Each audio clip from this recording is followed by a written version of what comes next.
నందిని యాదవ్ అనాలా లేకుంటే నల్గొండ నందిని యాదవ్ అనాలా? నల్గొండ నందిని యాదవ్ అంటేనే బెటర్ అన్న. నీ లైఫ్లో ఇప్పటివరకు నువ్వు ఏ తప్పు చేయలేవా? నా చెడు నేను ఎందుకు చెప్పుకుంటాను? నీకు తెలిసిన అంటే చెప్పు, దాన్ని ఎక్స్ప్రెషన్ ఇస్తాను. ఎన్ని కేసులు ఉంటాయి నీ మీద? 1, 2 అంతే. మిగతా కేసులు కొట్టేపించుకున్నావా? నువ్వు ఇట్లా నీ మీద కేసులు ఒక్కదాని ఆడపిల్ల ఇంట్లో కాబట్టి మీ ఇంట్లో వాళ్ళు నిజంగా సంతోషంగా ఉన్నారా? అమ్మ బాధపడతా, ఎందుకంటే ఒక ఆడపిల్ల.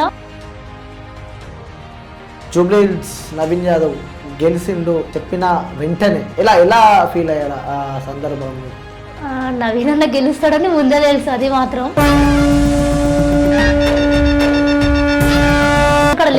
గెలిచింది అక్కడ గెలవలేదు, ఒక డబ్బు.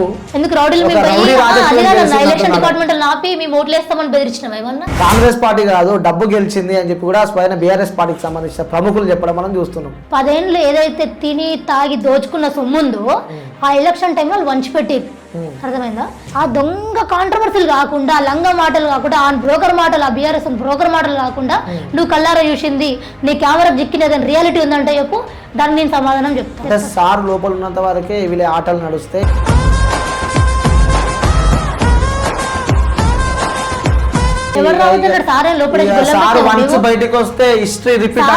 గొల్లం పెట్టిండ రేవంత్ రెడ్డి ఏమన్నా? అంత అహంకారమా, బలుపా, మస్తా నీకు ప్రజలంటే? అంటే అధికారంలో లేరు కాబట్టి, అధికారంలో ఉన్నారు కాబట్టి ఇట్లా మాట్లాడుతున్నావా? ఎందుకు అధికారం లేకుండా కూడా లేనప్పుడు మాట్లాడలేదా? ఓకే, సో ఇది పక్కన పెడతాం కొంచెంసేపు, ఎందుకంటే ఫైర్ ఉన్నావు కాబట్టి.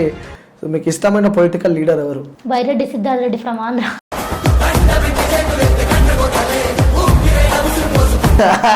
హాయ్, హలో, నమస్తే, వెల్కమ్ టు జన్యా మీడియా. నేను మీ యాంకర్ నందిని యాదవ్. సో ఒకసారి మాట్లాడి ఏంటి అసలు, ఎందుకు అంత అగ్రెసివ్గా ఉంటుంది, సో తన లైఫ్ స్టైల్ ఏంటి, అసలు తను ఏమైదాం అనుకుంది తెలుసుకునే ప్రయత్నం చేద్దామని చెప్పి కూడా ఈరోజు మన స్టూడియోకి పిలవడం జరిగింది. ఒకసారి మాట్లాడి మరిన్ని విషయాలు తెలుసుకుందాం. సో నమస్తే రా. నమస్తే అన్న. ఎట్లున్నావు అమ్మా? చాలా బాగున్నా, బాగున్నారా? బాగున్నాం. ఏంటి విశేషాలు? నథింగ్. నందిని యాదవ్ అనాలా లేకుంటే నల్గొండ నందిని యాదవ్ అనాలా? నల్గొండ నందిని యాదవ్ అంటేనే బెటర్ అన్న. ఏంటి మీ ఇంటి పేరు? ఏం పేరు? ఆవుల నందిని యాదవ్. గుర్తుంటుందా మీ ఇంటి పేరు అందరికి? ఉంటుంది కదా. ఆ ఇంటి పేరు పక్కకి జరిపి నల్గొండ అనే పేరే బాగా వినిపిస్తూ ఉంటుంది. అంటే అది ఇప్పుడు స్టేట్ వైడ్ జూబ్లీ సెలక్షన్స్ ఒక మనకి స్టెప్ అయ్యింది కాబట్టి, సో ఈ స్టెప్ ద్వారా నల్గొండ నందిని, అంటే ఇక్కడ హైదరాబాద్కి నల్గొండ అనేది డిఫరెంట్. నల్గొండ లోకల్ కాబట్టి అక్కడ నందిని యాదవ్ అంటే it's okay for me. Okay, ఎక్కడ మీరు పుట్టింది? ఎక్కడ? మొత్తం నల్గొండ శివాజీనగర్. నల్గొండ లోకలా లేకుంటే చుట్టుపక్కల? లేదు, టౌన్ శివాజీనగర్. ప్రాపర్ వచ్చేసి మునుగోడు దగ్గర విలేజ్. ఓకే. పుట్టి పెరిగింది మొత్తం నల్గొండ టౌన్ శివాజీనగర్లోనే. ఓకే. మీ నాన్న అమ్మ ఏం చేస్తూ ఉంటారు? ఫ్యామిలీ? Daddy farmer. ఓకే, రైతు బిడ్డవి. తమ్ముడు బీటెక్ సెకండ్ ఇయర్. తమ్ముడు? Okay. Okay. Mother normal employee, work చేస్తూ ఉంటుంది. ఓకే, అంటే ఎడ్యుకేషన్ పరంగా వస్తే ఎంత వరకు చదువుకున్నావు? అంటే డిగ్రీ కంప్లీటెడా? ఓకే, దాని తర్వాత ప్రజెంట్ ఇప్పుడు ఏం లేదన్నా, లా అడ్మిషన్ వేయడం కోసం చూస్తున్నాం. ఓకే, నాకు తెలిసి నువ్వు కాలేజ్ల కన్నా బయట ధర్నాలకు కానీ లేకుంటే ఇక్కడ కాలేజ్లో ఇష్యూస్ ఉన్నా కూడా, ఎక్కడ ఏం జరిగినా కూడా అటు నల్గొండకు సంబంధించి కూడా మీ పేరు బాగా వినిపిస్తూ ఉంటుంది అని చెప్పి నేను విన్నా. ఏంటి మీ ధైర్యం ఏంటి? ధైర్యం ఏం లేదన్నా, పుట్టిందే నల్గొండ గడ్డలే కదా, సో అక్కడ అందరికీ ఇదే ఉంటుంది అంతే. సో కొంతమంది అన్నదమ్ముల సహకారంతో నేను ముందుకు రాగలిగిన, మిగతా మంది ఎంతోమంది వీరవనితలు నల్గొండలో ఉన్నారు ఇప్పుడు. అంటే ఒక మహిళగా బయటికి రావాలంటేనే ఇబ్బంది పడే రోజుల్లో మనం ఉన్నాం. లైక్ అంటే ఒక అమ్మాయి బయటకు వస్తే తిరిగి ఇంటికి క్షేమంగా వస్తుందా రాదా అనే ఒక ఆలోచనలో డైలమాలో మనం ఉన్నాం. ఎందుకంటే చూస్తూ ఉన్నాం డే బై డే, ఇంట్లో నుంచి ఒక ఆడపిల్ల బయటికి వెళ్తే తను సూసైడ్ చేసుకున్నట్టు ఇబ్బంది పెట్టి, అంటే డిప్రెషన్కి వెళ్ళి ఒక అమ్మాయి చనిపోయిన సందర్భాలు మనం చూస్తున్నాం. లైక్ అంటే ధైర్యం లేక కొంతమందిని. సో అలాంటి సమాజంలో మనం ఇప్పుడు ఉంటున్నాం. అంటే గతంలో చూసినాం కాదు, నేనే చెప్తున్నా, మనం ఉంటున్నాం అలాంటి సమాజంలో. ఎందుకంటే డే బై డే మనం చూస్తూ ఉన్నాం కాబట్టి. సో అలాంటి ఉన్న ఈ సమాజంలో మీరు బయటికి వెళ్ళి అంత బలంగా వస్తున్నారు, బలంగా మాట్లాడుతున్నారు. ఏంటి అంటే ఏం చెప్తారు మీరు? బలంగా రాగలుగుతున్నా అనడానికైతే ఏం లేదని, అందరు అమ్మాయిలు ఫేస్ చేసినట్టే నేను ఫేస్ చేసిన. అందులో అవి లేదు ఇవి లేదని ఏది లేదు, అన్నీ ఫేస్ చేసుకొని వచ్చినాము. సో ఎక్కడో బతికి బయటపడి నేను ముందుకు రాగలిగిన. ఇంకొంచెం చిన్న చిన్న సమస్యలు వెనుకున్నారు, వాళ్ళు రేపటి నాడు ముందుకు వస్తారు పక్కా. అది కానీ అందరికీ ధైర్యం ఉంటుంది అనేది నేను ఎవరిని జడ్జ్ చేయలేము మనం. కానీ ఈ సమాజంలో ఎదుర్కొనాల్సినవి చాలా ఉంటాయి. సో ఈ రోజుల్లో మీరు స్టడీస్కి ఎంత వాల్యూస్ ఇస్తున్నారో, ఎథిక్స్కి ఎంత వాల్యూస్ ఇస్తున్నారో, ఎట్ ద సేమ్ టైం మీరు ధైర్యంగా ఉండడానికి కూడా అంతే రెడీ అయి ఉండాలి అని చెప్పేసి ఒక గర్ల్కి నేను చెప్పగలుగుతాను.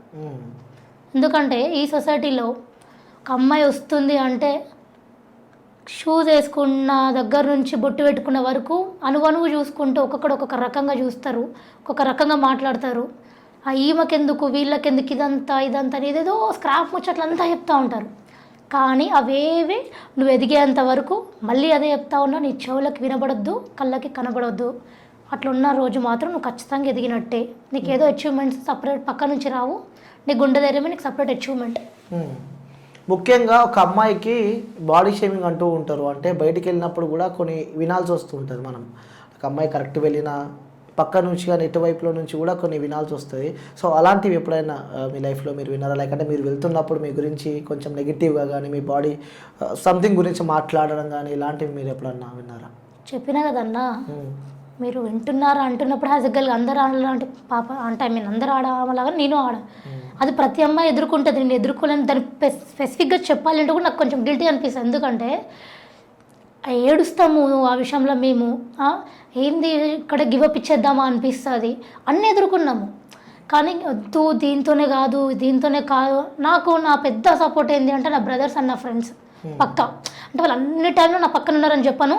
ఇలాంటి హార్డ్ టైమ్స్లో నేను ఖచ్చితంగా నేను వాళ్ళని అడిగేది ఇలా ఏంటి అని చెప్తే వాళ్ళ సజెషన్ త్రూనే ఇక్కడ దాకా వచ్చిన అనుకుంటున్నా తప్ప, లేకపోతే ఆ సూటిపోటి మాటలతోటి 100% సపోర్ట్ అని చెప్పాను. 20-30% ఎఫర్ట్స్ నాకు నా అన్నదమ్ములు నా ఫ్రెండ్స్ పెడితేనే నేను ఇక్కడ దాకా వచ్చిన. ఓకే. సో అవన్నీ ఎదుర్కొంటాం. మీకు మంచి సపోర్ట్ని నీ చుట్టుపక్కల ఎవరైతే ఉంటారో ఖచ్చితంగా నీకు సపోర్ట్ లేకుండా మాత్రం రాలేవు. సో ఆ టైప్ ఆఫ్ సపోర్ట్ ఉండాలి అంటే మనం అందరిని కలుపుకవే అందరూ మంచిగా మాట్లాడితే నీకు ఒక టైప్ ఆఫ్ సపోర్ట్ వస్తుంది, దాంతో నువ్వు ముందుకు రాగలుగుతావు.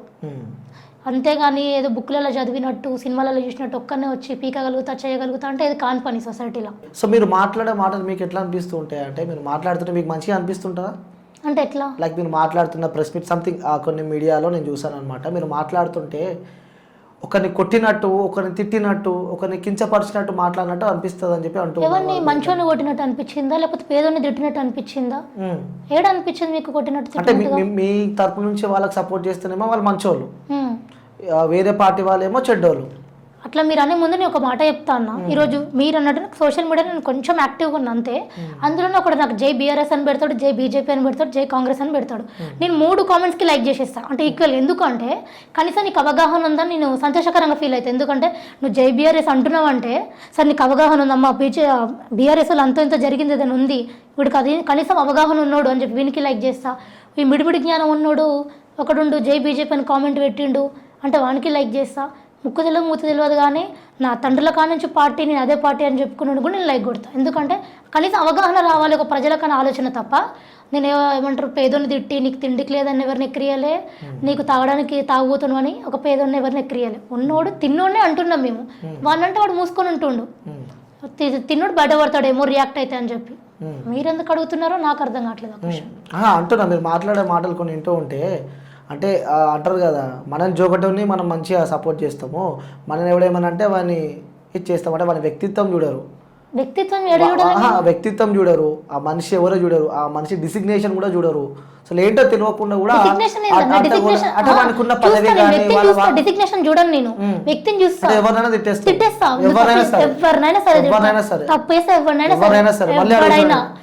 ఎవరైనా అని చెప్తున్నా, ఎవరైనా కూడా కాదు, తప్పు చేసిందంటే అది ఇంట్లో అయినా అంట ఎవడైనా అన్నావు ఇప్పటిదాకా. అవును, తప్పు చేస్తే ఎవడైనా ఆఫ్టర్ ఆల్ అంతే, తప్పు చేసినావు కదా. నేను అదే చెప్తాను, తప్పు చేసేటోడు ఎంత పెద్దోడైనా ఎవడైనా అంట. ముందున్నదే ప్లేస్ లో ఇంట్లో ఉన్నా కూడా అదే మాట అంటావు. తప్పు ఎందుకు చేస్తాడు? తప్పు చేస్తా అంట, తప్పు చేస్తా అంట, ఎవడాడనే అంట. ఎవరు ఎందుకంట? తప్పు చేసినకి రెస్పెక్ట్ ఇచ్చి దండేసి దండం పెట్ట నేను గాంధీ తాత మనవరాలని కాదు. అంతే అంటావు. అంతే అంట. ఓకే, పక్క మాట్లాడిన మాటల మీద నువ్వు కట్టుబడి ఉంటావా? కట్టుబడి ఉంటా, ఆ విషయం తెలుసు, మా ఇంట్లో లేకైనా తెలుసు. నీ జీవితంలో నువ్వు అన్ని మంచి పనులు చేసిన అనుకుంటున్నావా? నువ్వు అన్నావు కదా ఇప్పుడు ఎవరు తప్పు చేసినా అది ఇది అన్నావు కాబట్టి నీ జీవితంలో ఇప్పటి వరకు నువ్వు అన్ని మంచి పనులు చేసిన అనుకుంటున్నావు. ఒక్క తప్పు కూడా నీ లైఫ్లో ఇప్పటి వరకు నువ్వు ఏ తప్పు చేయలేవా? నా చెడు నేను ఎందుకు చెప్పుకుంటాను? నీకు తెలిసిన అంటే చెప్పు, దానికి ఎక్స్ప్లెనేషన్ ఇస్తా. నువ్వు చెప్తున్నావు కదా అంటే తప్పు చేసినా ఒప్పుకుంటున్నావు. నేను ఏమంటున్నాను, నీకు తెలిసిందంటే నన్ను అడుగు, ఎక్స్ప్లెనేషన్ ఇస్తా. మళ్ళీ నువ్వు తప్పు చేసినావు అంటే నేను దానికి ఎక్స్ప్లెనేషన్ ఇస్తా. సరే, నేను చెప్పిన దానికి పక్క ఎక్స్ప్లెనేషన్ ఇస్తావు కదా. ఎవరిని కొట్టలేవు నువ్వు, ఎవరిని కొట్టలేవు. నల్గొండ జిల్లాకు సంబంధించిన కూడా మీ గ్రామంలో కొంతమంది లైక్ ఆ టౌన్లో కూడా ఎవరి మీద నువ్వు చేయలేపలేవు. చేయలేకపోతే నీ మీద కేసులు అయినాయి, మళ్ళీ ఎవరిని కొట్టలే అంటున్నావు, కొట్టని మరి పని పాట లేకుండా కొట్టలేదని ఏమనలేదు. నేను కొట్టే తప్పు చేసినట్టే కదా, ఒక వ్యక్తిని కొట్టినావు అంటే నీకు ఆ రైట్స్ లేవు నీకు. అదే చెప్తున్నా, ఇప్పుడు నువ్వు అన్న వాటికి చెప్తున్నా, అబద్ధం ఏం చెప్పాను. కొట్టినా అంటున్నారు కదా, ఏమంటారు ఎవడని తింటుంటే నాకు ఇస్తలేవని చెప్పి గుంజుకొని కొట్టినా నేనేమన్నా? ఎందుకు కొట్టినా నేను? ఒక రీజన్ ఉంటేనే కొట్టినాము. నువ్వు రైట్ ఎక్కడంటే నువ్వు నా జోలికి వస్తే నేను ఏమంటారు అమ్మ నువ్వు నన్ను కొట్టు ఏం కాదు నేను పడతా అని చెప్పి అట్లా కామ్గా కూర్చున్నా, లేకపోతే నన్ను తప్పు చేస్తే కొట్టినా కానీ నీ మీద ఎఫ్ఐఆర్ అయింది, నీ మీద కేసులు అయినాయి. అవతల కూడా పెడతారు కదా, నేను పెట్టినా కూడా ఉన్నాయి వాళ్ళు. అవతల ఎందుకు చెల్లింది, మీద ఎందుకు వెళ్ళలేదు? ఎందుకు వెళ్ళి అందరం కలిసి అటెండ్ అవుతాం కోర్టుకి ఏదైనా ఉంటే. ఒకదాన్ని నా మీద ఒకదాన్ని A1 B1 కేసులు ఉన్నాయి నా తప్ప, ఇది ఇరు పక్షాల మీద ఉన్న కేసులు ఉన్నాయి తప్ప ఈ ఒక్కతే తప్పు చేసిన ఒక కేసు. 23 అన్న. ఎన్ని కేసులు ఉంటాయి నీ మీద? 1 2 అంతే. మిగతా కేసులు కొట్టేపించుకున్నావా? కొట్టేపించుకున్నావు, పెట్టి కేసెస్ అవి ఏం లేవు. అంటే ఈ ఏజ్లో చదువుకునే వయసులో మంచిగా చదువుకొని కుటుంబాన్ని చూసుకునే వయసులో ఒక్కతే ఆడపిల్లవి కాబట్టి నువ్వు ఎప్పుడు నీకు భయం అనిపించారా నేను చేస్తుంది కరెక్టా తప్ప అని చెప్పి ఒక 2 నిమిషాలు నువ్వు ఆలోచించలే? ఏం చేసినా తప్ప అనిపించాలి, అది కూడా చెప్పన్నా. ఇప్పుడు నేను ఏమంటున్నా, నేను మాట్లాడుతున్నావు నేను మదర్ టెరిసా అని నేను అన్ని చేస్తా అంటే అది కూడా కాదు కదా. ఏం చేసినా నేను మదర్ టెరిసా చెప్తున్నా నేను, అంటే నువ్వు మాట్లాడేది ఎట్లా మాట్లాడతావు అంటే నేను చేసిందే కరెక్ట్, పక్కన చేసింది తప్పు. నేను ఎందుకు ఉదాహరణ చెప్తున్నా అంటే రీసెంట్ గా జరిగిన జూబ్లీ హిల్స్ ఎన్నికల్లో నవీన్ యాదవ్ గారిపై కూడా కొన్ని విమర్శలు వచ్చాయి. అంటే వేరే పార్టీ వాళ్ళు కానీ ఎవరైనా చేయడం మనం చూసినాము. దానికి కూడా అది వాళ్ళ పార్టీ ధర్మం వాళ్ళు చేస్తున్నారు. అదే నువ్వు రియాక్ట్ గా నీ పర్సన్ గా నీ పార్టీ పరంగా నువ్వు రియాక్ట్ గా. నేను ఏమంటున్నా, ఇప్పుడు మీరు అన్నవాడు నేనే కరెక్ట్ అని అన్నారు కదా. ఫస్ట్ థింగ్ మీరు అడిగిన క్వశ్చన్ ఏంది ఎవరిని కొట్టలేదా అని, దాన్ని నేను ఇన్ఫార్మ్ అంటే నేను మీకు క్లారిటీగా చెప్తా. తర్వాత మీరు అది ఇప్పుడు ఒకరు వచ్చి నన్ను మిస్బిహేవ్ చేయడానికి ట్రై చేశారు, కొట్టినా. ఇంకొకరు వచ్చి ఏదో హుషారీ మాటలు మాట్లాడుకుంటూ పోయారు రోడ్ల మీద, వేరే అమ్మాయిలని చెడాయిస్తుంటేనే చూసి కొట్టినాం.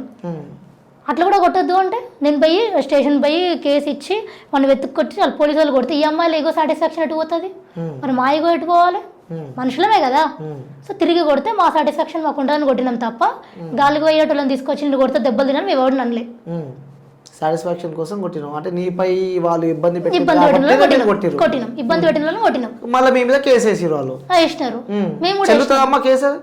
మిమ్మల్ని ఇబ్బంది పెట్టిరు, మిమ్మల్ని మిస్బిహేవ్ చేసి మీరు పోయి కేసు పెట్టిరు, అది ఓకే యాక్సెప్టెడ్. అది మీరు పోయి మిమ్మల్ని ఇబ్బంది పెట్టిరు, మీరు కొట్టిరు, అది అయిపోయింది. సో మీరు పోయి కేసు పెట్టిరు అతని మీద, అది చెల్లుతుందా లేకుంటే వాడు మీ పైన పెట్టిన కేసు చెల్లుతుందా? మరి ఏది చెల్లుతుంది అన్న, లాస్ట్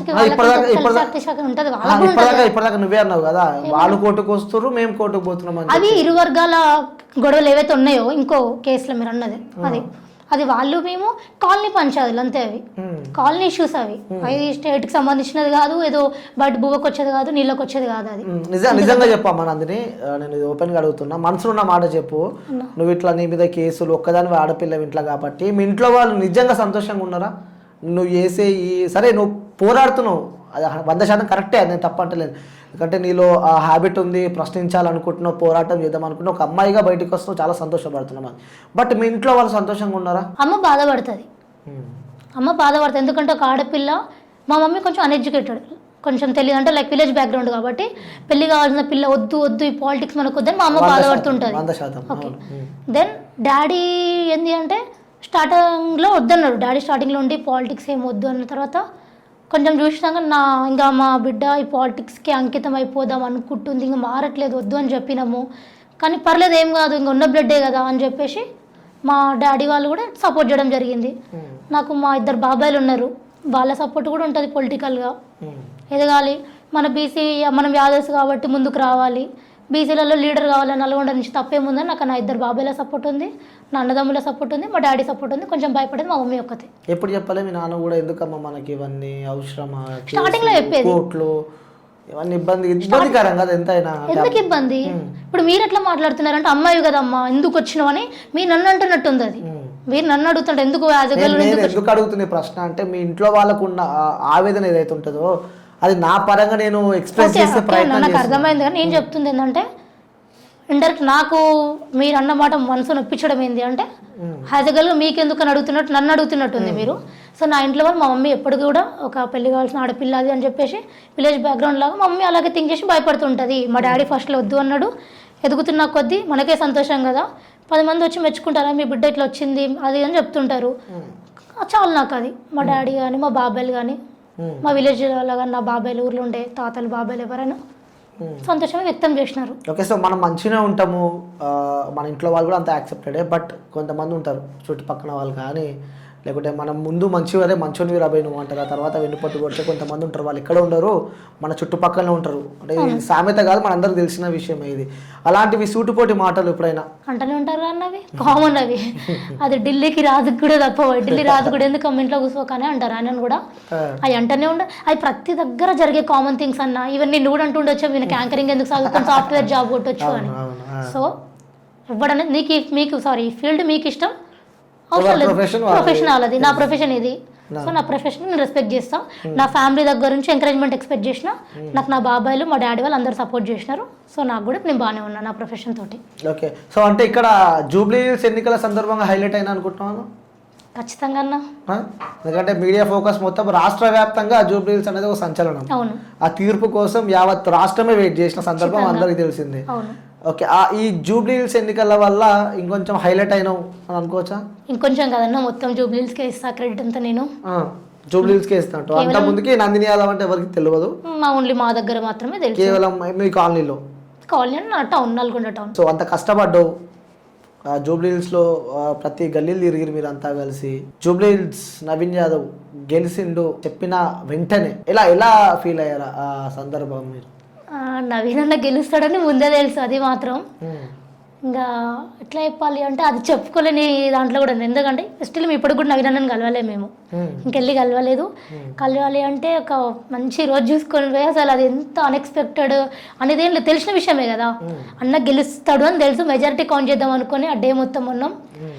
అది గెలుపు పక్కా అని తెలిసినప్పుడు నాకైతే మాటలు వస్తలే అన్న, సీరియస్లీ. ఎందుకంటే ఆ ఇంట్లో పెద్ద ఆవిడ పడ్డ బాధ కూడా మీరు సోషల్ మీడియా వేదికలో చూడొచ్చు, పెద్ద ఆయన మాటలు చూడొచ్చు. ఆయన సపోర్ట్ ఉంటుంది, శ్రీశైలం అన్న గారి సపోర్ట్ మాకు ఎప్పటి నుంచి అయినా ఉంది. సో అది మాటలో చెప్పలేని ఆనందం అంతే. ఒక బీసీ గెలుపు కాదు, నా కుటుంబం గెలిచింది అనుకుంటాను నేను అక్కడ. నాడు కుటుంబ పరంగా మీకు వాళ్ళు ఏమన్నా చుట్టాలు అవుతారా, లేకుంటే కేవలం ఒక నందిని యాదవ్ నవీన్ యాదవ్ కాబట్టి ఆ పరంగా వెళ్ళి అక్కడ ప్రచారం చేయడానికి సిద్ధంగా అయినారా? వెంకట్ అన్న గారు సదర్కి నల్గొండ వస్తుండే ఎప్పుడైనా. సో ఏంటంటే వీళ్ళు గర్ల్స్కి అంటే ఇంటి ఆడపిల్లగా మంచి ప్రిఫర్ చేసి చూసుకుంటారు, ఎక్కడ ఉన్నా కూడా మనలో ఉండరంటే చూసుకోవడం జరుగుతుంది. అది కొంచెం పార్టీ ప్రకారం మేము యూత్ కాంగ్రెస్లో ఉండడం వల్ల యూత్ కాంగ్రెస్ నుంచి కొంచెం బీసీ బిడ్డ అని చెప్పేసి పూర్తిగా. ఓకే, సో రిలేషన్ అయితే కాదు, రిలేషన్ కాదు అంటే మొత్తం అట్లా కాదు అని కాదు. అన్న నవీన్ అన్న. ఓకే, ఏం చెప్తారు ఒక వన్ వర్డ్ లో నవీన్ యాదవ్ గారి గురించి చెప్పాలంటే? ఒక మాట అంటే ఇప్పుడు అంత పెద్ద వర్డ్ ఎక్కడ సెర్చ్ చేయాలన్నా నేను అంతే డిక్షనరీలో కూడా దొరకదంటావా? ఖచ్చితంగా అంటే నా ఉంటుందేమో, నేను అంత పెద్ద చదువు నేను చదవలేదేమో బహుశా. అలాంటి గొప్ప మనసున్న వ్యక్తి. ఒక ఆయన ఫైనాన్షియల్గా ఎప్పుడు బాధపడాడు, ఎందుకంటే లైక్ ఉన్న ఫ్యామిలీ నార్మల్గా బెటర్ ఫ్యామిలీ. పేదోని కడుపు కోత తెలిసిన వ్యక్తి ఎవరైనా ఉన్నారు అంటే నవీన్ యాదవ్ అని చెప్పి నేను అర్థం చేసుకున్నా అక్కడ. ఎందుకంటే చుట్టుపక్కల ఏదైతే ఆ టైంలో మేము ప్రచారం చేసిన టైంలో చదువు కాలేజీలో పోకుండా ఎందుకు మీరు ప్రచారం చేసినట్టు, ఈ అడ్మిషన్ మాకు అన్ని పిచ్చిండి, ఫస్ట్ అన్న గెలిచినాం అన్నారు. ఆకలి అయితే తినడానికి పోదామని ఏదైనా బండి దగ్గరికి పోయి తిందామంటే ఈ బండి అన్న పెట్టించింది అన్నారు. సో ఈ వే ఆఫ్ ఏంది అంటే ఆయన సహాయం చేయని ఇల్లు లేదు, ఆయన సహాయం పొందని గడప లేదు. సో అంత పెద్ద వ్యక్తికి నేను ఒక మాటతోటి ఎండ్ చెయ్యలేను. ఓకే, జూబ్లీ హిల్స్లో అంటావు? ఖచ్చితంగా. శ్రీశైలం అన్న 20 ఏళ్ళ బాధ, 20-30 ఏళ్ళ బాధ ఒకటేసారి ఫుల్ఫిల్. ఆ రోజు నేను అక్కడే ఉన్నా, ఖచ్చితంగా. ఆ రోజు విజయం ఉన్నప్పుడు పక్కనే ఉన్నాను. శ్రీశైలం యాదవ్ గారు అక్కడ ఉన్నారు, మేము మా టీం అంతా ఇక్కడ. మేము ఆ రోజు వైఫ్ లో ఉన్నాం, లేదు మేము ఇంటి ముందర మేము డాన్సులు సాంగ్స్. మీరు అక్కడ ఉన్నారా? ఇక్కడ ఉన్నా, ఇంటి దగ్గర ఉన్నా. పైన ఉన్నప్పుడు ఆ స్క్రీన్ లో పెట్టుకొని చూస్తున్నారు. పైన ఉన్నారా? పైన ఉన్నాం మేము, కింద డాన్సులు చేస్తున్నాం, అందరం మంచి ఎంజాయ్ చేస్తున్నాం. అది దున్నపోతులను తీసుకొని వచ్చి ఉండే, బ్యాండ్ వచ్చి ఉండే, మీడియా మొత్తం వచ్చి ఉండారు. మీడియా వాళ్ళు కూడా మేము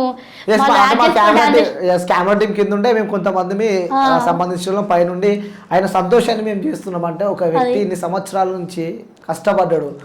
సో ఆ కష్టము మనకి ఎవరైనా సరే, మనము చాలా ఏళ్ళ నుంచి ఒక దానికోసం వెయిట్ చేస్తున్నప్పుడు, అది మన కళ్ళ ముంగట ఉన్నప్పుడు అది మనం వెలకట్టలేనిది. ఆ సంతోషాన్ని అసలు ఎక్స్ప్రెస్ చేసుకోలేము. ఎందుకంటే సోషల్ మీడియాలో మనం చూసాము ఆ వీడియోస్ చూడడానికి, అంటే సోషల్ మీడియా నుంచి వచ్చిన వీరే వెలకట్టలేనిది అని ఒక వర్డ్ యూజ్ చేసి, ఇంకా నా దగ్గర నుంచి ఇంకా అంతకన్నా పెద్ద ఉందంటే మీరు అంటే కుటుంబం బాధపడుతూ ఉంటే ఆ కుటుంబం మొత్తం అన్న చిన్న శ్రీశైలం యాదన్న గారి కుటుంబం ఏదైతే ఉందో ఆ ఇంట్లో ఎవ్వరికి అహంకారం అనేది ఉండదు. ఈవెన్ అక్క వాళ్ళని తీసుకోండి, ఆ పెద్ద వాళ్ళని తీసుకోండి, ఆ పిన్ని వాళ్ళు ఎవరున్నా కూడా ఆ ఇంట్లో ఎవ్వరికి అహంకారం అనేది ఉండదు. అందరూ కూడా ఒక సాధారణ జీవనం గడిపినట్టు ఉంటారు వాళ్ళందరితో. ఎవరు వచ్చిన బిడ్డ తాగు కూసో తిను ఇదే ఇదే ఇదే తప్ప ఎవ్వరికి యాటిట్యూడ్ అది ఇదని ఏముండదు. అంటే మనం మాట్లాడుతుంటే మీరే చెప్పారు కాబట్టి కుటుంబం వెల్ సెటిల్ అని చెప్పడం జరిగింది. ఓటుకి ఎంత మంచిరు నిజం చెప్పాలి మాట, ఓటుకి ఎంత మంచిరు? డబ్బు గెలిచింది అక్కడ, డబ్బే గెలిచింది. రౌడీయిజం గెలిచింది అక్కడ, నవీన్ యాదవ్ గెలవలేదు. ఒక డబ్బు ఎందుకు రౌడీలు ఎలక్షన్ డిపార్ట్మెంట్ ఆపి మేము ఓట్లు వేస్తామని బెదిరించినాం ఏమన్నా? దొంగ ఓటు సృష్టించారంట కదా మీరు జూబ్లీ హిల్స్ లో. ప్రూవ్ చేస్తే కేసు వేసుకోమని రా. స్వయంగా బీఆర్ఎస్ పార్టీకి సంబంధించిన బీఆర్ఎస్ లేకపోతే ఎలక్షన్ కమిషన్ వాళ్ళు బీఆర్ఎస్ వాళ్ళ అంటే అధికారం ఉన్నారు కదా, కాంగ్రెస్ పార్టీ అధికారంలోకి ఉంది కాబట్టి మునుగోడు ఎలక్షన్స్ లో అడిగింది అధికారము. అప్పుడు కూడా బీఆర్ఎస్ అధికారం ఉంది కదా, బీఆర్ఎస్ ఎందుకు గెలవలేకపోయినా రోజు. ఇక్కడ నవీన్ యాదవ్ అంటే ఒక రౌడీ షీటర్ అని ముద్ర వేసారు కదా. దొంగ ఓట్లే నీకు నవీన్ ఎన్ని ఓట్లు వేసిండు? ఏదో మీడియా అందరూ ఆయన మాట ఉన్నారు కదా, నవీన్ ఒకటి ఒక 1000-2000 ఓట్లు 25,000 ఓట్లు వేసిండా అంటే ముందు రోజే. కొంతమంది రౌడీ షీటర్లను కూడా బీఆర్ఎస్ పార్టీకి సంబంధించిన ఏజెంట్ల వాళ్ళ ఇంటికి పంపించి కూడా నైట్ సెటిల్మెంట్లు జరిగినాయి, డబ్బులు వంచినారు. అక్కడ మొత్తం కావాలని డిస్టర్బ్ చేసారు, మొత్తం డిస్టర్బ్ చేసి అధికారంలో ఉన్నారు కాబట్టి అధికార బలాన్ని యూజ్ చేసుకొని కూడా అక్కడ నవీన్ యాదవ్ గెలవడం మనం చూస్తున్నాము. అక్కడ కాంగ్రెస్ పార్టీ కాదు డబ్బు గెలిచింది అని చెప్పి కూడా స్వయం బీఆర్ఎస్ పార్టీకి సంబంధించిన ప్రముఖులు చెప్పడం మనం చూస్తున్నాం. ఒకటన్నా ఇప్పుడు సెటిల్మెంట్లు ఇవన్నీ పదాలు అది రౌడీల పదాలు, అవి వాడింది బీఆర్ఎస్లు. ఆ పదాలకు అనుబంధంగా ఉన్న వ్యక్తులు ఎవరైనా ఉంటారంటే బీఆర్ఎస్. 10 ఏళ్ళు ఏదైతే తిని తాగి దోచుకున్న సొమ్ముందో ఆ ఎలక్షన్ టైంలో వాళ్ళు వంచిపెట్టిరు. అర్థమైందా? వాళ్ళు వంచిపెట్టిరు మాకు పంచాలి. నేను చెప్తున్నా కదా, మీరు వంచలే, కాంగ్రెస్ పార్టీ వంచలే పంచలే పంచలే నిజం చెప్పాలి, నిజం చెప్తున్నా అన్న పంచలే పంచలే అంటే తెలియదా లేకుంటే పంచలే? నువ్వు ఓపెన్ గా క్లారిటీగా ఉన్నావు కదా, పంచలేదు అని ఫిక్సా లేకుంటే నీకు తెలుసో తెలియదా అంటున్నావా? సరే తెలియదు అనుకోండి, తెలియదు అనుకో. నాకు తెలిసినంత వరకు అయితే పంచలే, పంచలేదు, పంచలే. పంచుడు దాంట్లో మీరు లేరు, లేను, మీరు లేరు, తెలీదు. నువ్వు అక్కడ ఉన్నావు, నీకు సంబంధించిన వ్యక్తులు కొంతమంది అక్కడికి వెళ్ళి పైసలు పంచుతున్న వీడియో నా దగ్గర ఉంది. నేనేమంటున్నా మళ్ళీ నేను వస్తా, నేను ఇప్పుడు అదే 30 రూపాయలు బీఆర్ఎస్ కండవ కలుపుకొని వస్తా, నీకు అంతా ఇంత ఇస్తున్నట్టు తీసి నేనే సీక్రెట్గా వీడియో తీసుకుంటా.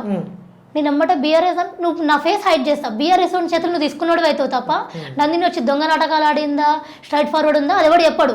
ఆ దొంగ కాంట్రవర్సీలు కాకుండా, లంగ మాటలు కాకుండా, ఆ బ్రోకర్ మాటలు, ఆ బీఆర్ఎస్ బ్రోకర్ మాటలు కాకుండా నువ్వు కల్లారా చూసింది నీ కెమెరా జిక్కినదని రియాలిటీ ఉందంటే చెప్పు, దానికి నేను సమాధానం చెప్తా. మీరు లేరంటారు? లేను, కెమెరాలనే ఉంది మా మీడియాకి సంబంధించి వేసుకోండి, అందులో మేము ఉన్నట్టుంటే. నువ్వు పైసలు వంచినావు అని చెప్పి నేను అనలేదు తల్లి, నువ్వు అక్కడ ఉన్నావు అని చెప్పి నేను చెప్తున్నా. నువ్వు ఆ ప్రదేశంలో ఏదైతే college like Rahmat Nagar something ఆ ఏరియా నాకు అంత ఐడియా లేదు, నేను తిరిగిన కాబట్టి నేను చెప్తూ ఉన్నా. ఆ వీడియో నా దగ్గర ఉంది, అది మాత్రం పక్క వంచలే అని చెప్పి నువ్వు అయితే ఒప్పుకుంటున్నావు. పక్కా వంచలే అని నువ్వు లేవు, ఆ సరౌండింగ్స్ లో కూడా నువ్వు లేవు. ఒకవేళ ఉంటే ఒకవేళ నీ వీడియో నేను చూపిస్తే నేను చెప్తున్నా కదా నా కాలేజ్ తో సహా నేను ఏడో తిరిగినా మరో తిరిగిన స్కూటీ మీద ప్రతి పోలింగ్ ఎలా జరుగుతుందని చెప్పేసి ఒక ఎలక్షన్ ముందు రోజు మేము ఉన్నది మన ఇంద్రనగర్ లో ఉన్నాం. మేము ఇంద్రనగర్ లో ఒక హోటల్లో ఉండడం జరిగింది అందరం. హోటల్ అది లేదు, మేము స్టే చేయడానికి. మేము నల్గొండ టౌన్ నుంచి వచ్చినాం కాబట్టి మేము హోటల్లో రేపు అన్న గెలుపు చూడాలి అని చెప్పేసి రెస్ట్ తీసుకోవడానికి ఉన్నాం తప్ప రూపాయి లేదు ఆ రోజు మా దగ్గర, రూపాయి లేదు. రేపు మార్నింగ్ అన్న గెలుస్తాడు చూడాలి అంతే. గుడికి పోయి మొక్కినామా కథం అన్న కంగ్రాచులేషన్. వీడియో చూపిస్తే నువ్వు ఎప్పుడు వీడియోలు చేయొద్దు. నేను నా చేతులు నేను పక్కన ఉన్నా, నా చేతిలోకి వెళ్ళి పైసలు వంచుతుంటాను చూపించిన, నా పక్కన వంచినా కూడా నా సరౌండింగ్స్ లో వంచిర్రు. నేను ఆ దరిదాపుల్లో నా చేతులు నోటు కాదన్నారు కదా, నా పక్కన ఉన్న చేతిలో నోటు ఉన్నా కూడా నేను ఇంకోసారి సోషల్ మీడియా ముందుకు రాను. నా అకౌంట్ ప్రైవేట్ చేసుకొని నేను ఇంకొని కౌపడను. తప్పు చేసిన అనుకుంటే ఒప్పు చేసిన సిగ్గు శరం తెచ్చుకొని మరి ముఖం చూపించుకోను అని చెప్తా. అలాంటి వీడియో మీ దగ్గర ఉంటే చూపించి మాట్లాడండి. లేదు అని నేను అడిగితే మరి ఏ కొడుకుని తీసుకొచ్చేమతో మీరు ఏ సమాధానం చెప్పిస్తారు అది కూడా నాకు చెప్పాలి. దానికైతే వదిలేండి మరి, అది కూడా లేవు. గట్టిగా చెప్తున్నావు కాబట్టి లేవే అనుకుంటాను నేను కూడా. సో నేను ఏదో మజాక్ చేసిన, నువ్వు నిజంగా ఓపెన్ అవుతావేమో అనుకున్నా, బట్ కాలేదు.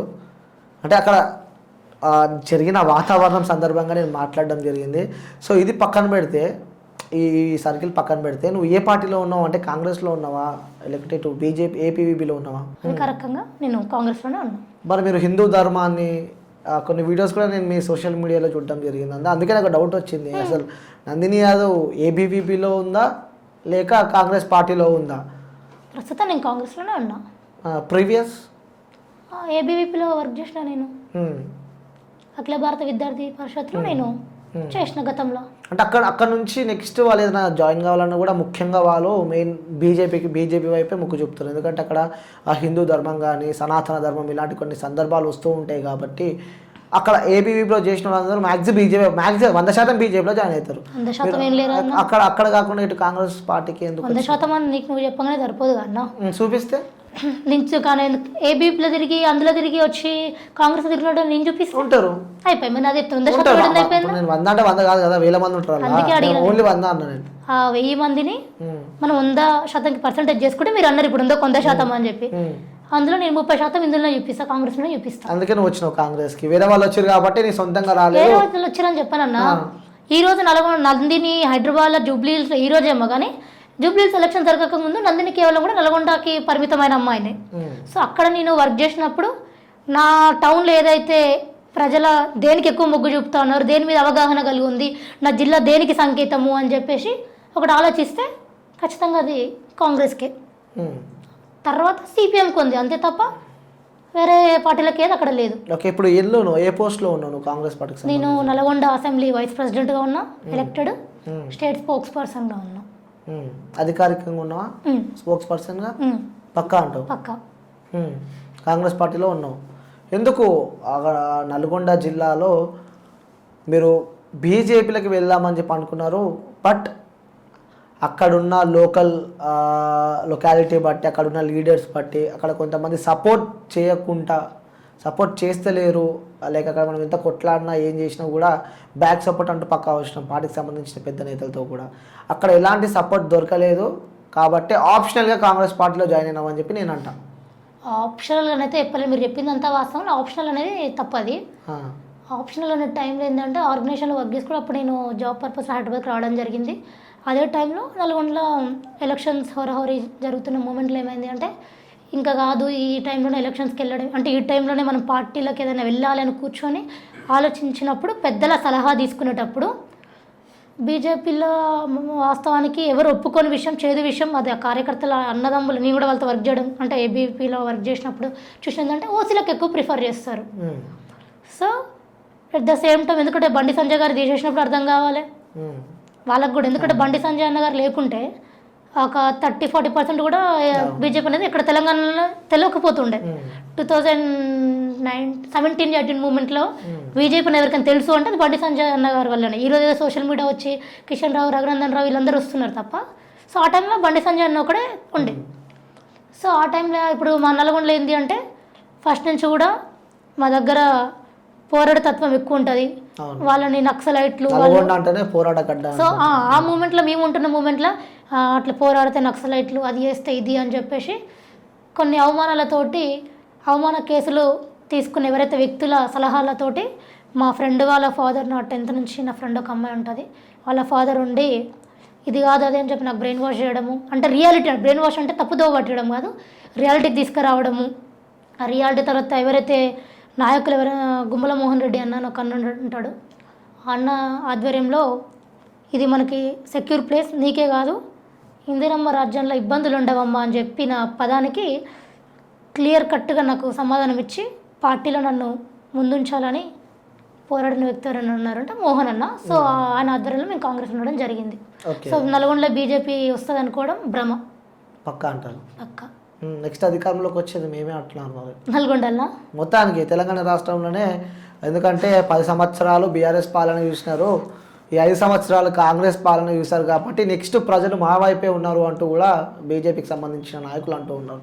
కుల వర్గీకరణలో ఎన్ని రకాల కులాలు ఉన్నాయి, ఎన్ని రకాల రిజర్వేషన్లు ఉన్నాయని బీజేపీలకు తెలిసి ఆ మాట అన్నారు. ఎందుకంటే యాదవ, గౌడ, మాదిగ, మంగళ, మాల, చాకలి ఈ కులాలన్నిటిని ఎంత తక్కువ అంచనా వేసినప్పుడు, తక్కువ చూపు చూసినప్పుడు బీజేపీ ఎడికిపోయిందో అని చెప్పి ఆ ప్రజలు ఒకసారి ఆలోచిస్తే కనుమరుగైపోతుంది పార్టీ. కానీ ఇప్పటికీ కూడా హిందువులం అనే ఒక ఐక్యతతోటి మాత్రమే భారతీయ జనతా పార్టీలో కార్యకర్తలు ఉంటా ఉన్నారు. హిందువుల ఓట్ బ్యాంక్ ఒకటిగా చేయాలనేది వాళ్ళ లక్ష్యం కాదన్న, అది తప్పుదో. నేను ప్రతి కార్యకర్త చెప్తా, బీజేపీలో వర్క్ చేసే ప్రతి కార్యకర్త అన్నదమ్ములకి, అక్క చెల్లెలకి నేను ఇప్పటికీ కూడా వాళ్ళందరికీ గౌరవిస్తానే ఉన్నా. నేను కాంగ్రెస్ నుండి కూడా వాళ్ళ అన్న చెల్లెనే, నేను ఇప్పటికీ నా ఇంటికి వస్తారు, నేను వాళ్ళ ఇంటికి పోతాం, అంతే. కార్యకర్తలు ఉంటాం అంతవరకే. ఎందుకు కార్యకర్తలు ఉంటాం, నాయకుల ఇంటికి మేము పోము, నాయకులు మా ఇంటికి రారు. ఎందుకంటే వాళ్ళందరూ చిన్న చూపు చూసిన వ్యక్తులు. సో నేను చెప్పేది బీజేపీ కార్యకర్తలందరికీ ఒకటి, నీ నాయకుడు నేను ఎదగనివ్వడానికి నీకు చాలా టైం పడుతుంది. అంతెందుకన్నా పేరు చెప్పకుండా చెప్తా ఉన్నా, నల్గొండల మన బీజేవైఎం కార్యకర్త ఒక అన్న ఉంటాడు. 5-6 ఏళ్ళు పోటీ చేసే తప్ప అన్నకి రికమెండేషన్కి వచ్చిన పర్సన్ పోస్ట్ ఎంత ఉందో అన్న కష్టపడి వచ్చిన దానికి కూడా అంతే పదవి ఉంది. అర్థమైందా? దాన్ని గుర్తించరు, కష్టాన్ని గుర్తించరు. మీకు ఎంతసేపు పదవులు ఇచ్చి మగ్గుపెట్టడం, నీకు పదవులు ఇచ్చినప్పుడు నేను పైన కూర్చోబెట్టారు. మనం అందరం ఒకటని చెప్పి నేను కుందన కూర్చోబెడతాను, వాళ్ళ కాళ్ళ నొప్పుల మీద పైన కూర్చుంటారు. సో అది అన్నలు గమనించాలి. సో బీజేపీ హిందుత్వాన్ని అనుకోవడం చాలా గొప్ప విషయం. హిందుత్వాన్ని గౌరవించే ప్రతి ఒక్కరిని నేను గౌరవిస్తా. కానీ దాన్నే అడ్డు పెట్టుకొని రాజకీయం చేయాలనుకునే వాళ్ళని ఊరేగిస్తాం. అంతే అంతే. ఓకే, ఇక బీఆర్ఎస్ పరిస్థితి ఏమంటారు? తెలంగాణ బీఆర్ఎస్ ఆల్రెడీ నాకు తెలిసి ఈరోజు 21st ఏమో మేబీ సార్ బయటకు వచ్చిన కేసీఆర్ కూడా ఈరోజు బయటకు వచ్చి ప్రగతి భవన్ లో కూడా ఎమ్మెల్యేలందరినీ కార్యవర్గ సంబంధించిన సభ్యులందరినీ కూడా ఒక సభ ఏర్పాటు చేసి వాళ్ళతో ముఖాముఖి కార్యక్రమం కూడా ఏర్పడినట్టు మనకు తెలుస్తుంది. దాని తర్వాత కూడా గ్రామాల్లో, మండలాల్లో, నియోజకవర్గాల్లో, జిల్లా వ్యాప్తంగా కూడా కొత్త వాళ్ళని తీసుకొచ్చే ప్రయత్నం చేస్తున్నారు. మార్చే ప్రయత్నాలు చేసే సందర్భాల మీటింగ్ కూడా జరుగుతున్నట్టు మనకు తెలుస్తుంది. అంటే ఈ దెబ్బతో అయిపోయినట్టనే, ఎందుకంటే సారే కావాలంటూనే తెలంగాణ పల్లెలన్నీ అని చెప్పి వింటూ ఉన్నాం మనం. మరి సారే కావాలని లేదు, సార్ రావాలని ఎవరికి లేదు. ఇప్పటికీ గ్రామాలల్లో ముడిముడి జ్ఞానంతో ఉన్న బీఆర్ఎస్ కార్యకర్తలు ఉన్నారు.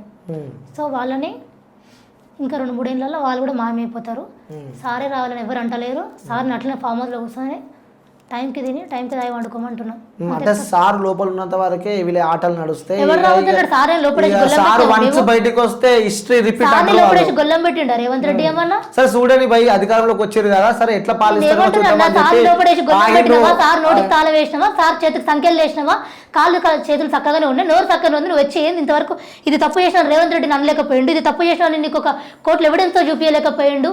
ఎవరో సారే రావాలి, సారే ఎవడంటాడు సారే రావాలి. అధికారంలోకి ఉన్నారు కదా, సరే తెలంగాణ రాకముందు వదిలిన నువ్వు తెలంగాణ వచ్చినాక మన తెలంగాణ నీకు నోరు ఇప్పకపోవడానికి ఎవరు అవకాశం? నీకు మీడియా పోయి నువ్వు మైక్ పెట్టినట్టుందా? ప్రజలు నిన్ను చూడమంటా ఉన్నారా?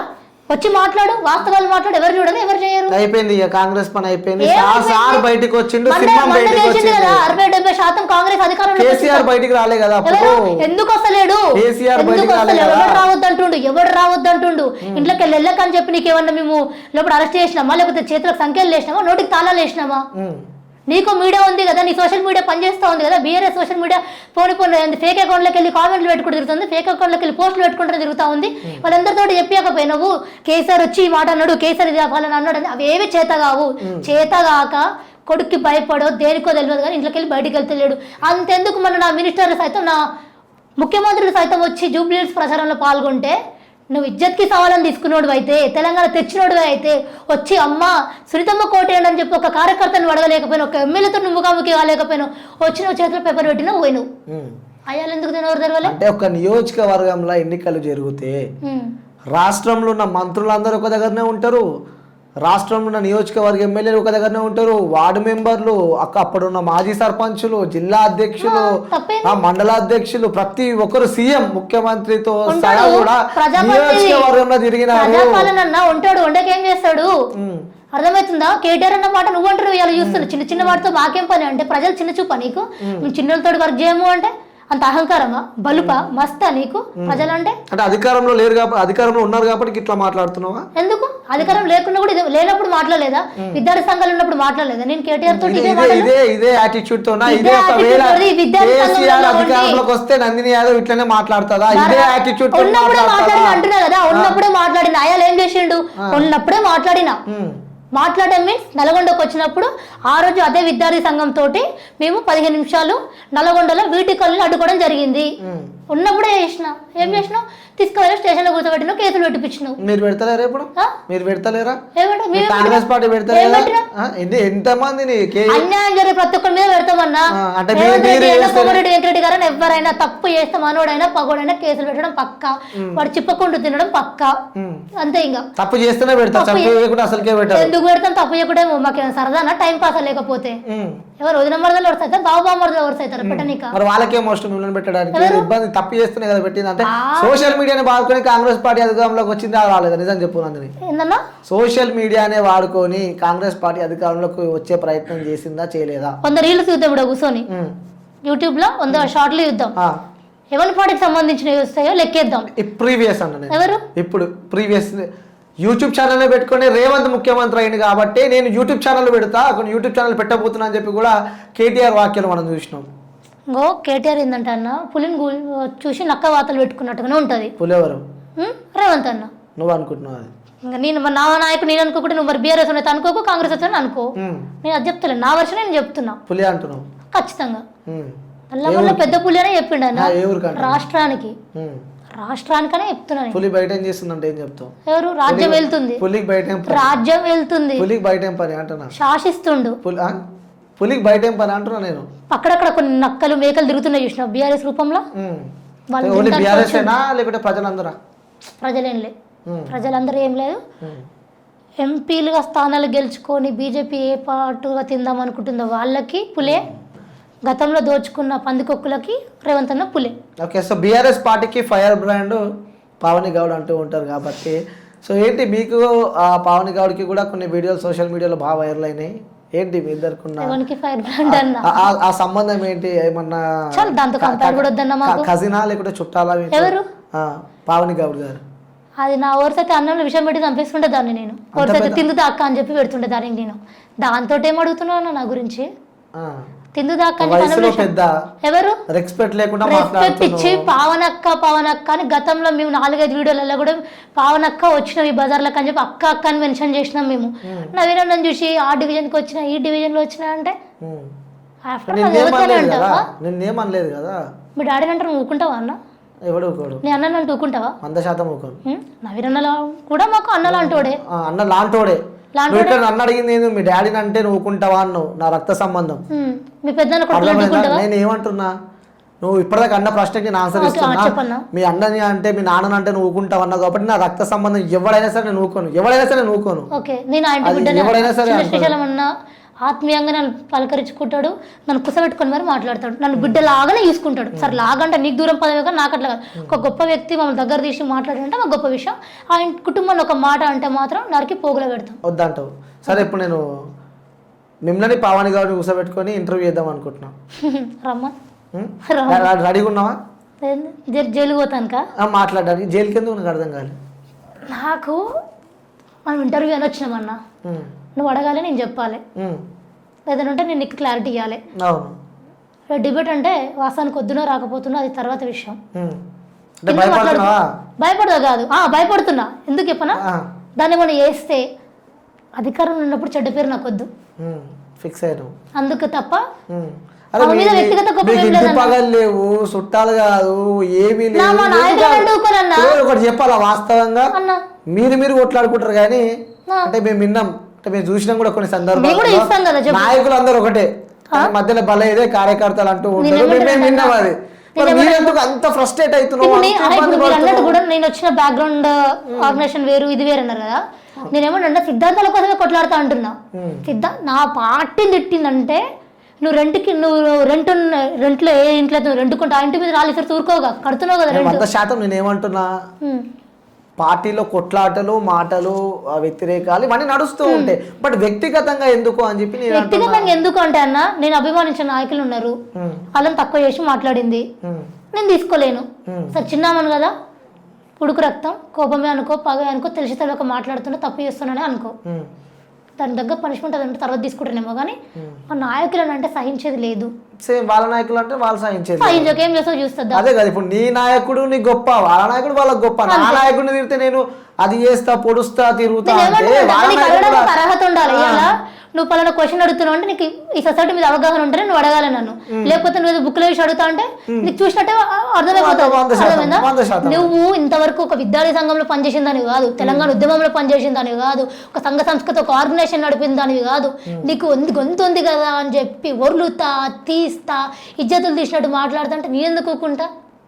23 ఏళ్ళు 18 ఏళ్ళు ఎప్పుడు బయటకు వచ్చినాము. ఏదో ఒక సిద్ధాంతం కోసం ప్రజల కోసం ఏదో ఒకటి పని చేయాలని చెప్పి వచ్చింది మేము. నువ్వు ఇప్పటికిప్పుడు వచ్చి నేను ఒర్లుతా చేస్తా పీక్తా అంటే కూర్చున్నామా ఉత్తగానే? ఓకే, సో ఇది పక్కన పెడదాం కొంచెంసేపు, ఎందుకంటే ఫైర్ ఉన్నావు కాబట్టి. సో మీకు ఇష్టమైన పొలిటికల్ లీడర్ ఎవరు? బైరెడ్డి సిద్ధార్థ రెడ్డి ఫ్రమ్ ఆంధ్ర. ఆ ఇష్టమైన లీడర్ లైక్ పొలిటీషియన్ ఎవరైనా కానీ ఆ స్మైల్ వచ్చేస్తుంది, ఆ వైబ్ వస్తుంది. ఎందుకు బైరెడ్డి అంటే అంత ఇష్టం మీకు? ఎందుకంటే డైనమిక్ లీడర్, 2 తెలుగు రాష్ట్రాలల్లో ఒక యువ నాయకుడు ఎవరైనా ఆదర్శంగా నిలిచిండు.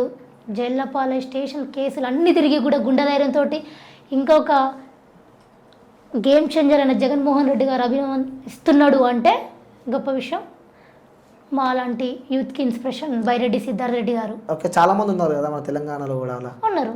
మరి ఎందుకంటే ఆ వాయిస్కి మీరు లైక్ ఆ యాటిట్యూడ్కి లైక్ కొన్ని ఉంటాయి. ఇప్పుడు నాకు ఒక వ్యక్తి అంటే నాకు పవన్ కళ్యాణ్ అంటే ఇష్టం. సో ఎందుకు ఆ వ్యక్తి ఇష్టం అంటే నేను అభిమానించే వ్యక్తి, నాకు ప్రాణమైన అంటే ఆయన సినిమాలు చూసిన, ఆయన వ్యక్తిత్వం నచ్చింది, ఆయన క్యారెక్టర్ నచ్చింది, అన్నీ నచ్చినాయి కాబట్టి ఆయన ఆ వాయిస్కి నేను ఇన్స్పైర్ అయినా కాబట్టి నేను ఆయన డైరెక్ట్ ఫ్యాన్ అని చెప్పి చెప్తా. ఓకే, సో అలా అంటున్నా మీకు ఆయన యాటిట్యూడ్లా లేకపోతే ఆయన వే ఆఫ్ టాకింగ్ ఏదో ఒకటి ఉంటుంది కదా మనకి, అట్లా అంటున్నా. యాక్చువల్గా ఆయన మొత్తం ఇష్టం, ఆయనలో అది ఇది అంటే ఏం లేదు. వే ఆఫ్ టాకింగ్ ఇన్స్పిరేషనా బైరెడ్డి సిద్ధార్థ్ రెడ్డి అంటే? నేను బైరెడ్డి సిద్ధార్థ రెడ్డి గారి కోసం తిట్లు కూడా తిన్నా. అవునా? అతన్ని నా మొబైల్ వాల్పేపర్ కూడా బైరెడ్డి సిద్ధార్థ రెడ్డి గారు ఉంటే రౌడీలో పెట్టుకునేవేంది హుషారిలా అని చెప్పేసి కూడా ఒక పిఎస్లో నేను తిట్లు తినడం జరిగింది. ఒక టౌన్లో డిపార్ట్మెంట్ వాళ్ళు అడిగి రానేది పెట్టుకున్నవేంది అని చెప్పి తీసేయాలన్నా కాని పని అని చెప్పినాం. అది తింటే ఇంకో 2 దెబ్బలు ఎక్స్ట్రా తినబోదాం కానీ చేంజ్ చేయడానికి లేదు. ఎప్పుడు మీకు బైరెడ్డి సిద్ధార్థ్ రెడ్డిని ఎప్పుడు మీరు కనెక్ట్ అయ్యారు బాగా? ఇంకా ఆయన వీడియోస్ మేము ఎప్పుడైతే చిన్నగా రాజకీయాల్లోకి వస్తున్నామో ఆ టైంలో ఆయన లైఫ్ స్టోరీ కానీ ఆయన యూత్గా ఉన్నప్పుడు చేసిన చిన్న ఫాల్ట్స్ ఏదైనా అంటే లైక్ కాలేజ్ ఇష్యూస్ని పట్టుకొని రౌడీ అని చెప్పి నిందలేసి అది చేసినప్పుడు ఆయన తట్టుకునే గుండె ధైర్యం అనేది చూసినప్పుడు అది గుండె ధైర్యం తెచ్చుకోవాలనుకున్నాం అంతే. ఇంకా ఓకే, సో ఇక్కడ తెలంగాణలో ఓకే ఆ పొలిటికల్ పక్కన పెడితే తెలంగాణలో ఇష్టమైన పొలిటీషియన్ ఎవరంటే ఏం చెప్తారు? పొలిటీషియన్ నాయకుడు, మీకు ఇష్టమైన నాయకుడు అంటే యూత్ ఏం డైనమిక్ ఇట్లా యూత్ కాకుండా ఎవరైనా సరే, ఆ యూత్ కానీ సీఎం కానీ డిప్యూటీ సీఎం కానీ ఎవరైనా? రాజగోపాల్ రెడ్డి గారు. రాజగోపాల్ రెడ్డి బాగా చూసిన మీ వీడియోలు, తన ప్రచారం వీడియోలు కూడా కొన్ని చూసా. ఎప్పుడు వస్తుంది మరి రాజగోపాల్ రెడ్డి గారికి మంత్రి పదవి? త్వరలోనే, పక్కా. 2 వీక్స్లో. సెల్ఫ్ డిసిజనా అంటే తన నోటి నుంచే మనం విన్నాం కాబట్టి త్వరలో మంచి రోజులు వస్తున్నాయి, మంత్రిని కాబోతున్నా అని చెప్పి కూడా రాజగోపాల్ రెడ్డి గారి నోట్లో నుంచి మనం విన్నాం కాబట్టి అధిష్టానం తనకేమైనా లైక్ అంటే మీ ఆ నియోజకవర్గం సంబంధించిన వ్యక్తులు మీ విలేజ్ అక్కడ ఉంది కాబట్టి అడగడం జరుగుతుంది. అంటే అక్కడ నుంచి ఏమైనా గ్రీన్ సిగ్నల్ వచ్చిందా పార్టీ హైకమాండ్ నుంచి, లేకుంటే మీరే ఫిక్స్ అయిపోయారా? గ్రీన్ సిగ్నల్ అది అంటే అది పార్టీ అధిష్టానం నిర్ణయించింది. సో రాబోతుందనే కొన్ని సూచనలు మాకు వచ్చినాయి కాబట్టి నేను ఇక్కడ చెప్పగలుగుతున్నా. దాని విషయంలో నాకు కూడా కన్ఫామ్ లేదు. వస్తే సంతోషం, మరొకసారి కూర్చొని మాట్లాడుకుందాం. ఆయన ఓకే, ఎందుకు రాజగోపాల్ రెడ్డి గారు అంటే అభిమానం? ఆయన ఒక్కడగా చాలా మంది ఇష్టం, కానీ మా విలేజ్ అంటే నాకు టౌన్ వరకు నేను చెప్పగలిగిన, ఎందుకంటే చాలా మంది అందరి పేర్లు చెప్పలేం కదా. రాజగోపాల్ రెడ్డి గారు ఎందుకంటే ఇప్పటివరకు నేను రాజగోపాల్ రెడ్డి గారిని ఎప్పుడు దగ్గర నుంచి చూడలే. వాస్తవానికి ఎప్పుడు నేను అతని దగ్గర సార్ ఇట్లా అని చెప్పి పోయి కలవలేదు, చూడలేదు. కానీ నా ప్రాపర్ విలేజ్ వచ్చేసి అంటే నేను మా డాడీ వాళ్ళు అంతా కూడా చండూరు మున్గోడ్కి మధ్యలో ఉంటుంది నా విలేజ్. చిన్న విలేజ్, ఒక 840 ఓట్స్ ఏమో ఉంటుంది నా ఊర్లో. నువ్వు పార్టీ ఏదైనా కానీ బీఆర్ఎస్ పార్టీ వాళ్ళే కానీ బీజేపీ వాళ్ళే కానీ ఎవరైనా రాజగోపాల్ రెడ్డి సార్ వచ్చినట్టు ఆ ఫ్యాన్ బేస్ వేరు. అంటే ఆయన మంచితనం ఎంతమంది పెద్దలు చూసి ఉండాలి, ఎంతమంది తాతలు, మా బాబాయిలు సైతం, నాకు 7 బాబాయిలు ఉంటారు మా ఊరు. అంటే మా బాబాయిలు అందరూ కూడా ఏ పార్టీలో ఎవరెవరు తిరిగినా కూడా రాజగోపాల్ రెడ్డి సార్ గారికి ఉండే ఫ్యాన్ బేస్. మా రిలేటివ్స్ అంతా చుట్టుపక్కల ఊళ్ళో ఎట్లుంటే పక్క ఊళ్ళు మన బాబాయిలు తాతలు అవుతారు, బావాళ్ళు. సో ఆ టైప్ ఆఫ్ కేటగిరీస్ ఎవరు ఏ డిఫరెంట్ పార్టీ అని అడిగినా రాజగోపాల్ రెడ్డి గారి వ్యక్తిత్వం గురించి చూపించడానికి బిజెపి గింజ అంతా కూడా వంకలేని వ్యక్తి ఆయన. సో టీఆర్ఎస్ కొన్ని పనులు చేయడం జరిగిందాడు మా కుటుంబానికి వ్యతిరేకంగా. ఇంకా బీజేపీ అంటే ఇప్పుడు వస్తుంది అనుకుంటా నాకు తెలిసి. సో బీఆర్ఎస్ ఆడ చాలా తప్పుడు పనులు చేయడం జరిగింది. సో అందుకే రాజగోపాల్ రెడ్డి గారు అంటే అభిమానం అని చెప్పి అంతమంది మెచ్చుకుంటున్నారు, అంతమంది అభినందిస్తున్నారు అంటే అందులో తెలియని విజయం ఏదో ఉంది ఆయన వెనక. ఓకే. సో ఆ విజయాన్ని సైతం నేను అర్థం చేసుకుని నేను అతనికి అభిమాని. Okay, super. నెక్స్ట్ తెలంగాణ జాగృతి అధ్యక్షురాలు కల్వకుంట్ల నవ్వుతున్నారు ఎందుకు పేరు చెప్పగానే? చెప్పండి అన్న, జాగృతి అధ్యక్షురాలు అంటే చెప్పగానే నవ్వుతున్నారు అంటే మాజీ ముఖ్యమంత్రి కేసీఆర్ పెట్టే, అలాగే జాగృతి అధ్యక్షురాలు. ఫస్ట్ అది పెడుతుండే అన్న, జాగృతి అధ్యక్షురాలు అనగానే మీరు నవ్వుతున్నారు కాబట్టి అంటే కేసీఆర్ బిడ్డగా తీయాలి మీరు, గుర్తింపు లేదు కదా. ఇప్పుడు నల్గొండల నుంచి నందిన లేకుండా ఉత్తున్న హైదరాబాద్ యూసఫ్ జూబ్లీస్ నందిన అంటే కానుపన్నది.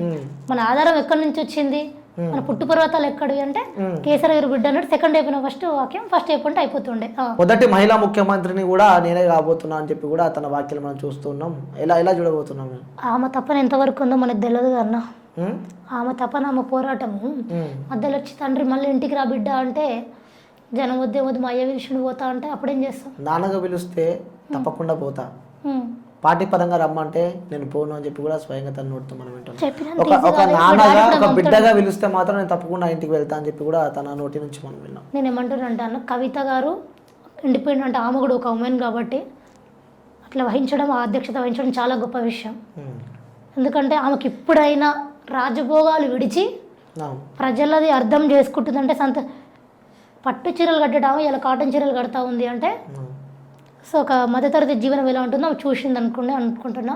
జైలు జీవితం చూస్తే మా బైరెడ్డి సిద్ధారెడ్డి గారు చెప్పినట్టు జైలు జీవితం చూస్తే అసలు జీవితం అనేది ఇక్కడ బయటపడుతుంది.